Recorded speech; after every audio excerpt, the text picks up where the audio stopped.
Selanjutnya, kita akan membahas tata urutan peraturan perundang-undangan di Indonesia.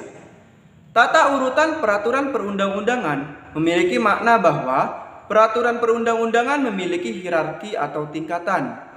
Peraturan perundang-undangan yang satu memiliki kedudukan lebih tinggi dari peraturan perundang-undangan yang lain.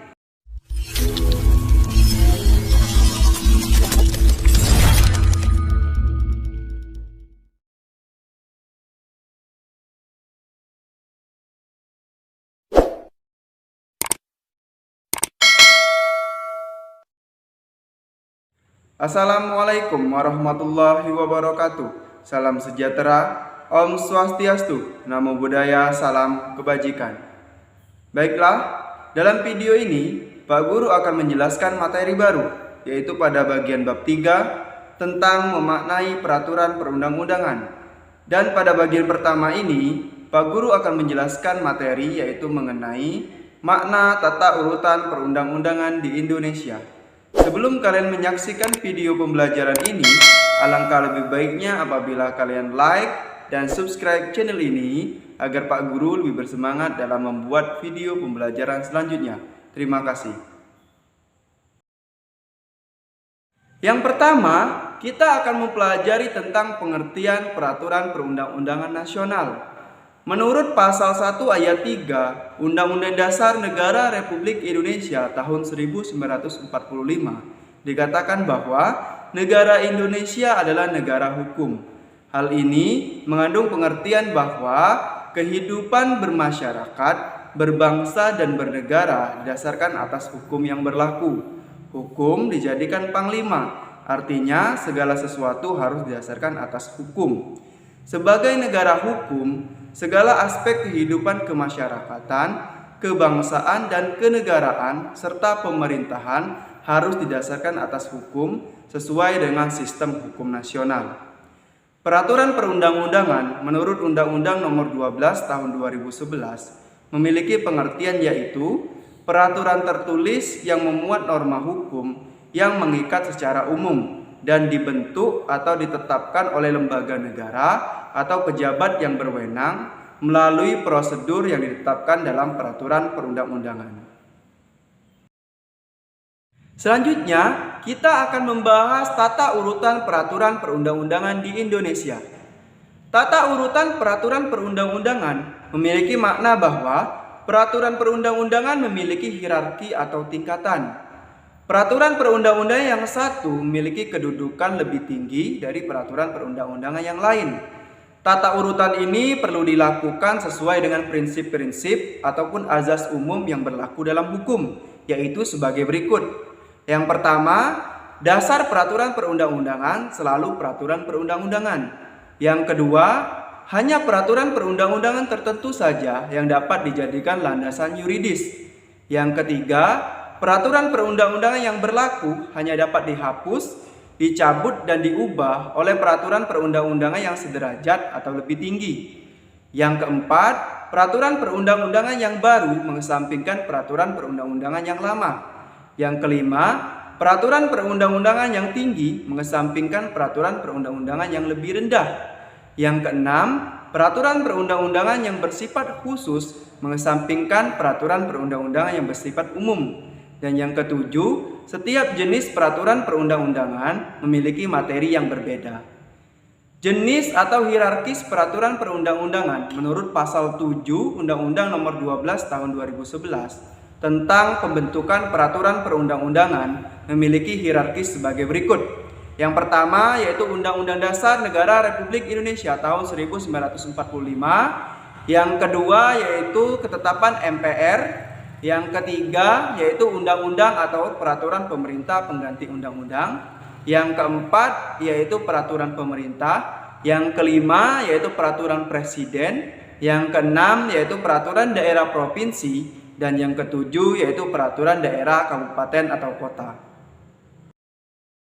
Menurut pasal 5 Undang-Undang Nomor 12 Tahun 2011 terdapat azas-azas dalam pembentukan peraturan perundang-undangan yang terdiri dari sebagai berikut. Yang pertama yaitu kejelasan tujuan. Artinya, pembentukan peraturan perundang-undangan harus mempunyai tujuan yang jelas yang hendak dicapai. Yang kedua yaitu kelembagaan atau organ pembentuk yang tepat. Artinya, pembentukan peraturan perundang-undangan harus dibentuk oleh lembaga negara yang berwenang. Yang ketiga yaitu kesesuaian antara jenis, hierarki, dan muatan materi. Artinya, pembentukan peraturan perundang-undangan harus memperhatikan materi muatan dan jenis atau hierarki peraturan perundang-undangan. Dan yang keempat yaitu dapat dilaksanakan. Artinya, pembentukan peraturan perundang-undangan harus memperhatikan efektivitas peraturan perundang-undangan dalam masyarakat, baik secara filosofis, sosiologis, maupun yuridis. Dan yang kelima, yaitu kedayagunaan dan kehasilgunaan. Artinya, peraturan perundang-undangan dibuat memang dibutuhkan dan bermanfaat. Dan yang keenam, yaitu kejelasan rumusan. Artinya, peraturan perundang-undangan yang dibuat memenuhi persyaratan teknis peraturan perundang-undangan, sistematika, penggunaan istilah atau bahasa, serta menggunakan bahasa hukum yang jelas dan mudah dimengerti, sehingga tidak menimbulkan berbagai macam interpretasi dalam pelaksanaannya. Dan yang ketujuh yaitu keterbukaan. Artinya, dalam pembuatan peraturan perundang-undangan harus bersifat transparan dan terbuka. Selanjutnya, menurut pasal 6 Undang-Undang Nomor 12 Tahun 2011, muatan materi peraturan perundang-undangan harus mencerminkan azas-azas sebagai berikut. Yang pertama yaitu pengayoman. Artinya, setiap materi muatan peraturan perundang-undangan harus memberikan perlindungan untuk menciptakan ketentraman masyarakat. Yang kedua yaitu kemanusiaan. Artinya, setiap materi muatan peraturan perundang-undangan harus mencerminkan perlindungan dan penghormatan terhadap hak asasi manusia. Dan yang ketiga yaitu kebangsaan. Artinya, setiap materi muatan peraturan perundang-undangan harus mencerminkan sifat dan watak bangsa Indonesia. Dan yang keempat yaitu kekeluargaan. Artinya, setiap materi muatan peraturan perundang-undangan harus mencerminkan musyawarah untuk mencapai mufakat. Dan yang kelima yaitu kenusantaraan. Artinya, setiap materi muatan peraturan perundang-undangan harus memperhatikan kepentingan seluruh wilayah negara Indonesia. Dan yang keenam yaitu Bhinneka Tunggal Ika. Artinya, setiap materi muatan peraturan perundang-undangan harus memperhatikan keberagaman agama, budaya, suku yang terdapat di dalam masyarakat Indonesia. Dan yang ketujuh yaitu keadilan. Artinya, setiap materi muatan peraturan perundang-undangan harus mencerminkan prinsip keadilan yang profesional. Dan yang kedelapan yaitu kesamaan kedudukan. Artinya, setiap materi muatan peraturan perundang-undangan tidak boleh membedakan hal yang memperhatikan latar belakang. Dan yang kesembilan yaitu ketertiban dan kepastian hukum. Artinya, setiap materi muatan peraturan perundang-undangan harus dapat mewujudkan ketertiban dengan jaminan kepastian hukum. Dan yang ke-10 yaitu keseimbangan, keserasian, dan keselarasan. Artinya, setiap materi muatan peraturan perundang-undangan harus mencerminkan keseimbangan, keserasian, dan keselarasan antara kepentingan individu, masyarakat, dan bangsa atau negara. Baiklah, itulah saja materi yang dapat Pak Guru jelaskan dalam video pembelajaran ini tentang makna tata urutan peraturan perundang-undangan yang ada di Indonesia. Untuk mengetahui sejauh mana pemahaman kalian mengenai materi ini, silakan kalian kerjakan post test yang linknya terdapat dalam deskripsi video ini.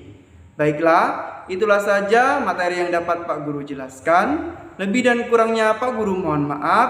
Pak Guru akhiri. Wassalamualaikum warahmatullahi wabarakatuh.